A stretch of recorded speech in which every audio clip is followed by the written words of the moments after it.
some terms in we'll study about thin lenses. Now, what is basically a thin lens? What is a lens basically? A lens basically is an optical system with two refracting surfaces.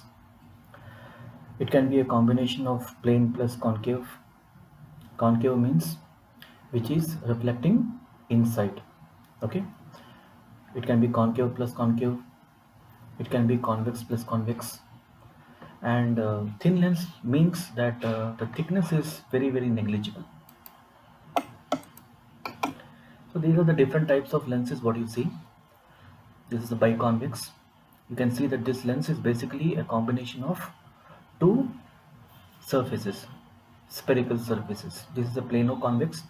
It is plane plus convex, concave plus convex, right? This is biconvex, and this is plano-concave, and this is convexo-concave. So this is how, like, you mix two refracting surfaces and you make a lens. See, when you say that the thickness of lens is very small, we are trying to, we are talking about this thickness. This thickness is very small. We say that it is a thin lens. So basically we are going to deal with convex lens and concave lens. This figure shows you a convex lens.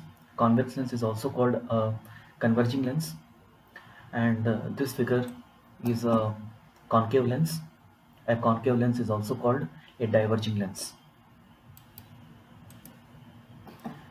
Some of the terms which you are supposed to know in this are optical center, principal axis, and center of curvatures.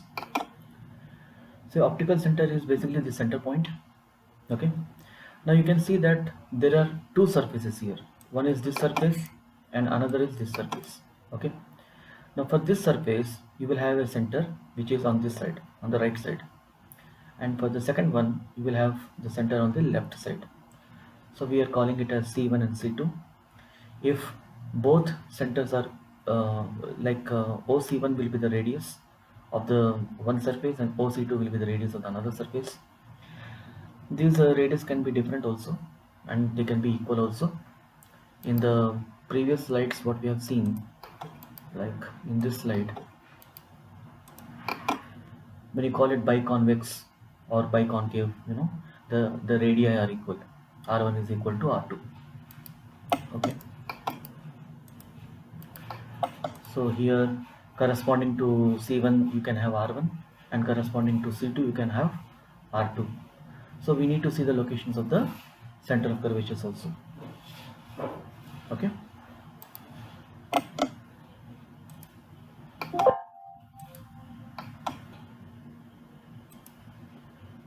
we'll talk about sign convention for lenses.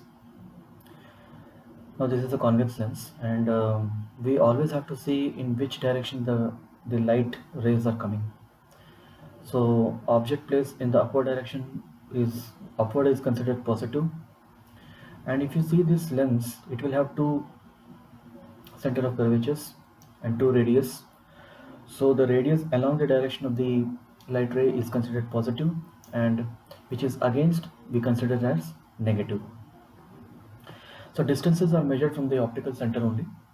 Okay, so distance measured from optical center to left side are taken as negative because they are against the direction of incident ray. That means, suppose you are measuring, let us say, light rays are coming in this direction and you are measuring dimension in this direction, then it is negative. Okay,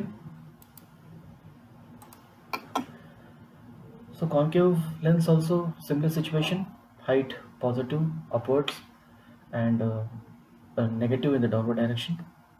and this is a concave lens. So here also the same situation, direction of the incident rays like this. So distances measured in the left side will be considered as negative. This is our principal axis. So in simple terms, now this is a convex lens. Convex lens is also a converging lens we have discussed. So if the incident light is in this direction, so let us say this is C2 and this is C1. So we can say that R1 is in the direction of the ray. So R1 will be more than 0, positive value, and R2 will be a negative value, right? This is a concave lens. So incident light is in this direction, let us say. So C1 and C2. So you have to measure the dimensions from the optical center only. So when you will be measuring R1, you are going against, so it is negative value less than 0. R2 will be in the direction of the ray, it is a positive value. So here we also talk about first and second focus, So the thing is that, let us say this is a convex lens and the object is placed exactly at such a point that the rays coming out of it become parallel after the refraction. So this point will be called the first focus. Okay, there can be a situation where rays entering into the convex lens are parallel to the principal axis, and because this is a converging lens, they converge to a point. Now this point will be called second focus. Here you see the difference. Here the rays are emanating in non-parallel way, and after falling on the convex lens, they are becoming parallel to the principal axis. This is the after process, this is the before process, and this is the before process and the after process. So here this point is called the second focus. Similarly, if you see for the concave lens, here the rays are entering here. So to get the focus, we need to see the rays fell on the concave lens, and after falling it became parallel. To get the focus, we need to, this hidden line is extension of this line to get the focus. So this point F1 will be the principal first focus. Okay, see the situation here, the rays are coming parallel to the principal axis, and after falling on the concave lens they will diverge, because concave lens is a diverging lens. Okay, so you need to back extend and you get a focus. This focus is the second focus. This is the first focus and this is the second focus, and the lengths also are given, F2 and F1. Okay.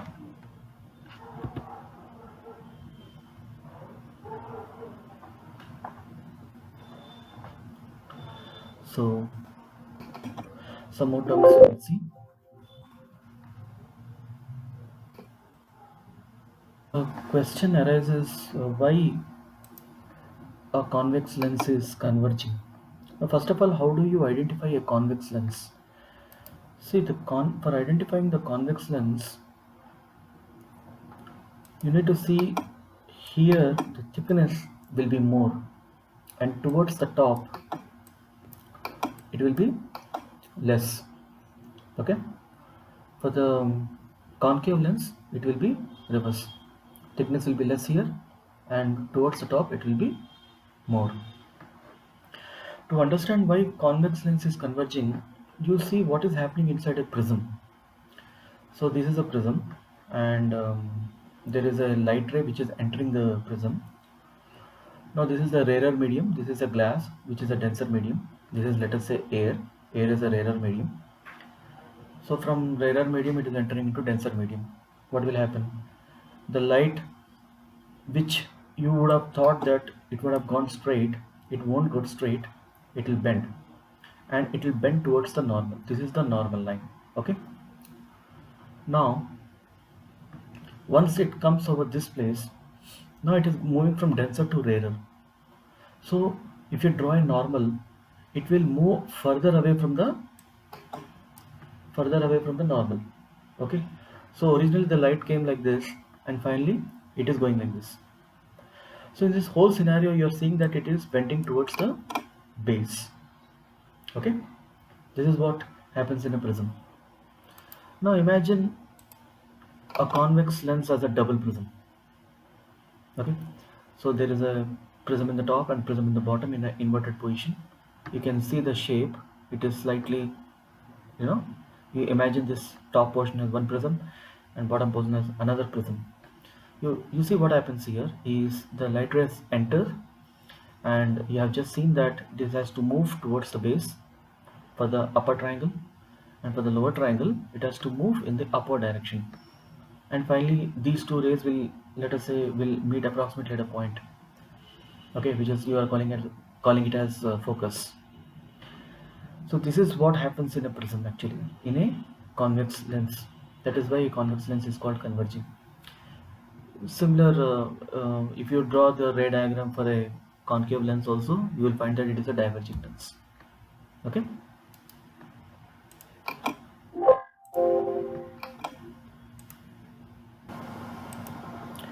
So we will be discussing about lens maker formula now. So here I have taken a convex lens, and n1 n2 n1 and n2 are the, this has to be, see, this is, let us say, air medium, glass medium and air medium. So n1 n2 are the refractive indexes, and then while doing this lens maker formula, we need to understand that this lens is a thin type. Okay, that means this thickness is very less, negligible, and the medium on both the sides should be equal. Like here it is air glass and glass air. Other medium should not come. Okay, air glass and glass water, not that type of situation. And for general calculation purpose, we are assuming that this curvature will have radius r1 and r2, which are both are different. Okay. Now we have seen the refraction through spherical surfaces, where we have derived this formula mu2 by v minus mu1 by u is equal to mu2 minus mu1 by r. So here, if you see, let us call this is our surface 1 and this is our surface 2. Okay, so we'll apply the equation for surface 1, then n1 n2. Okay, so in that form we can write n2 by v1. V1 is the object distance, and minus n1 by u is equal to n2 minus n1 by r1. Corresponding radius we have to put. Now when you apply for the second surface, this v1 will act like object distance. Okay, now there what happens, this n1 n2 you have to swipe. N1 becomes n2 and n2 becomes n1 in that spherical refraction formula. Okay, so here it becomes n1 by v. V is the final object distance, sorry, image distance, and n2 by v1. V1 is the new object distance, which was the image distance in the first case, is equal to n1 minus n2 by r2. This is equation 1, equation 2. So basically, if you add these two, you can see here that there is n2 by v1 and n2 by v1 is there, so they will get cancelled. Okay, when you add these two, so this term and this term is cancelled, and you're left with n1 by v minus n1 by u is equal to, if you take n2 minus n1 as common thing, this will be 1 by r1 minus, because this is n1 minus n2, it will become minus 1 by r2. So divide by n1 both sides, then you get 1 by v minus 1 by u is equal to n2 by n1 minus 1 into 1 by r1 minus 1 by r2. Now we can take a specific condition that when u is equal to infinity, that means when the rays are coming parallel to the principal axis, you know that the image is formed at the focus, right? So V becomes F.